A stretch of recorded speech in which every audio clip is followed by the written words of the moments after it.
Assalamualaikum warahmatullahi wabarakatuh. Halo anak-anak hebat, bagaimana kabar kalian? Semoga selalu semangat ya. Pada proyek ketiga ini, tema yang dipilih adalah kewirausahaan dengan topik semua bisa menjadi pengusaha. Untuk anak-anak hebat yang ingin tahu lebih banyak mengenai kewirausahaan, jangan kemana-mana ya. Tetap di sini untuk menyimak penjelasan selanjutnya.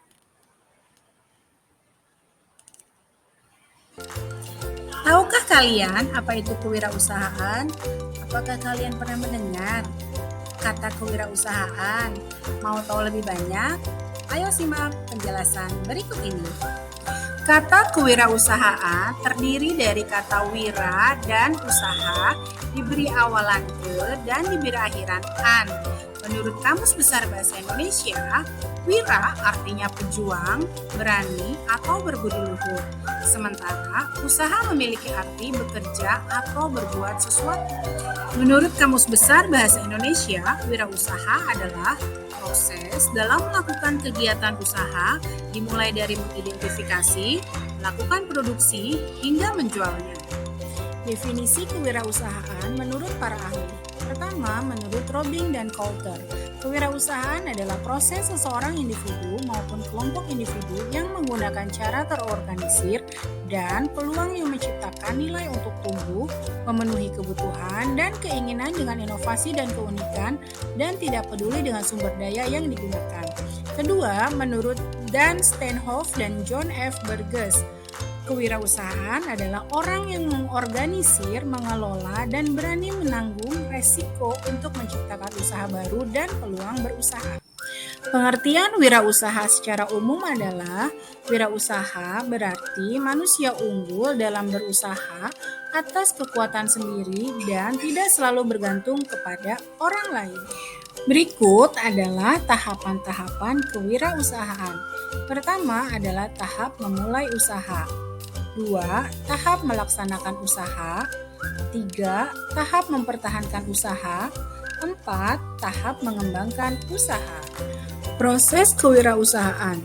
Proses kewirausahaan yang pertama adalah munculnya inovasi. Beberapa faktor personal yang mendorong munculnya inovasi adalah keinginan berprestasi, munculnya sifat penasaran, keinginan menanggung risiko, faktor pendidikan, serta pengalaman. Proses kewirausahaan yang kedua adalah munculnya pemicu, yaitu faktor yang memicu timbulnya kewirausahaan. Faktor ini juga bisa datang dari dalam diri maupun sosial. Proses kewirausahaan yang ketiga adalah pelaksanaan. Tahapan ini, seseorang mulai mencoba membuka usaha. Proses yang keempat adalah pertumbuhan. Setelah mencoba berwirausaha, perlahan tapi pasti usaha tersebut akan mulai bertumbuh dan berkembang. Tahapan ini didukung dua faktor, yakni organisasi juga lingkungan.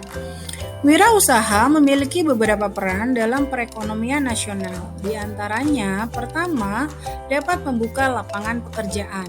Kedua, dapat meningkatkan pendapatan nasional. 3. Mengurangi kesenjangan ekonomi dan sosial. 4. Mendorong terciptanya masyarakat adil dan makmur. Jika kalian berminat untuk membuka usaha, kalian harus memiliki jiwa usaha. Jiwa usaha itu yang pertama, memiliki keberanian untuk mengambil resiko dalam menjalankan usaha. 2. Memiliki daya kreasi yang tinggi untuk menyesuaikan diri dengan keadaan. 3. Memiliki semangat dan kemauan untuk mengatasi kesulitan yang terjadi. 4. Mengutamakan efisiensi dan penghematan biaya. 5. Memiliki kemampuan untuk memotivasi bawahan atau rekan usaha agar memiliki kemampuan tinggi. 6. Memiliki cara analisis yang tepat, sistematis, dan metodologis. 7. Tidak konsumtif, selalu menanamkan kembali keuntungan yang diperoleh, baik untuk memperluas usaha yang sudah ada, maupun menanamkannya pada usaha-usaha yang baru. 8. Memiliki kemampuan dan menilai kesempatan yang ada, serta membawa teknik baru dalam mengorganisasi usaha-usahanya secara tepat dan efisien. Nah, apakah anak-anak hebat semua punya jiwa usaha seperti ini? Ingin buka usaha, tapi modal nggak banyak. Tenang, kamu masih bisa menjalankan usaha dengan modal kecil. Karena masalah yang sebenarnya adalah bukan modal, melainkan tekad dan keberanian untuk mencoba, mempertahankan, dan mengembangkan usaha kamu. Berikut aku kasih 10 contoh wirausaha dengan modal kecil dan untung besar. Pertama, catering rumahan. Catering rumahan merupakan usaha yang dapat dilakukan jika kamu hobi memasak. Dan usaha ini, kamu cukup menggunakan rumah sendiri sebagai tempat usahanya. Kedua, dropship. Bisnis dropship adalah bisnis yang paling simpel dan tidak ribet.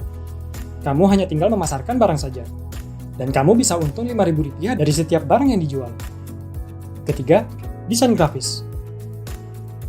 Di zaman sekarang, kamu sudah bisa menjual jasa desain secara online. Atau, kamu juga bisa bekerja sama dengan perusahaan sebagai freelancer jika menguasai desain grafis. Keempat, percetakan. Membuka jasa print atau fotokopi bisa dimulai dengan skala yang kecil, apalagi jika lokasinya dekat sekolah atau kampus. Kelima, menjual aneka minuman.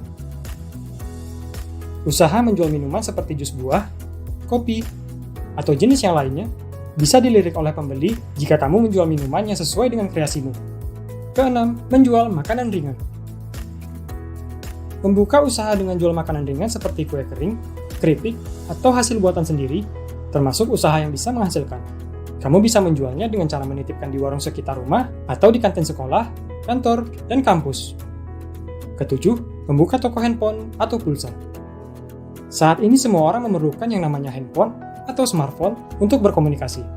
Maka dari itu, membuka toko handphone atau pulsa bisa mendatangkan keuntungan setiap harinya. Kedelapan, jasa cuci motor atau mobil.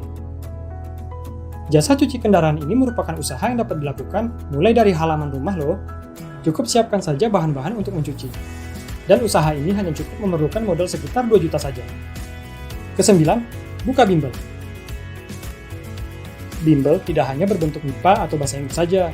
Kamu bisa membuka bimbingan belajar seperti belajar gitar, musik, olahraga, dan masih banyak lagi.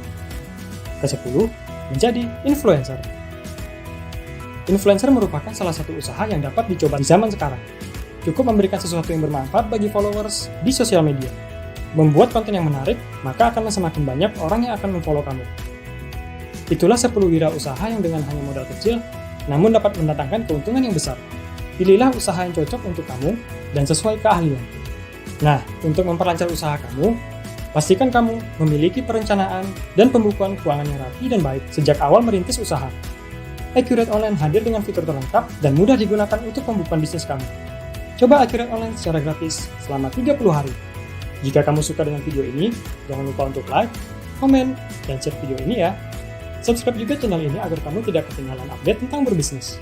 Terima kasih dan sampai jumpa di video berikutnya. Bagaimana anak-anak? Apakah kalian sudah memikirkan mau membuka usaha apa? Mudah-mudahan dari pemaparan yang tadi Ibu sampaikan, kalian sudah dapat memikirkan mau membuka usaha apa. Ibu berharap kalian semua menjadi pengusaha yang sukses.